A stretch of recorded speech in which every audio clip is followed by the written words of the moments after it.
How to add people to group on Splitwise. Hello and welcome back to our YouTube channel How to Tutorials. In today's video, I'm going to show you how you can add people to a group on Splitwise. In order to do so, first of all, you will need to open your Splitwise application on your mobile device and make sure you are logged into your account. Once logged in, you will land on this home page.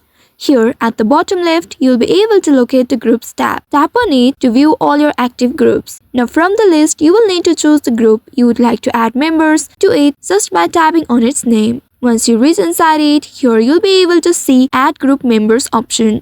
If in case you didn't see this option, you may also tap on the gear icon at the top right corner of your screen, and then here you'll be able to see the option Add People to Group, or you may also invite them by simply sending them a link. For now, I'm using Add People to Group option. Simply tap on it, and then now you will need to either enter their name, email address or the phone number. If you have the person's phone number saved on your device, you may also tap on Allow Contact Access at the bottom here, and then from there find the person whom you would like to add. Here I'm going to use the email address of that person. Simply enter the email address of that person, and after entering the email address, tap on the down option of your keyboard. By doing so, you'll be able to see the name and the email address in this page.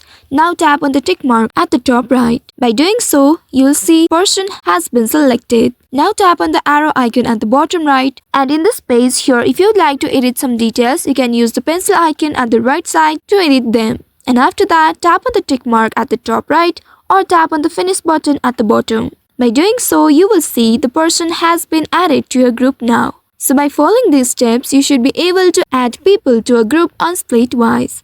I hope this tutorial was helpful. If yes, don't forget to like, share and subscribe to our channel. Also hit that bell icon to never miss any updates from us. Thank you for watching.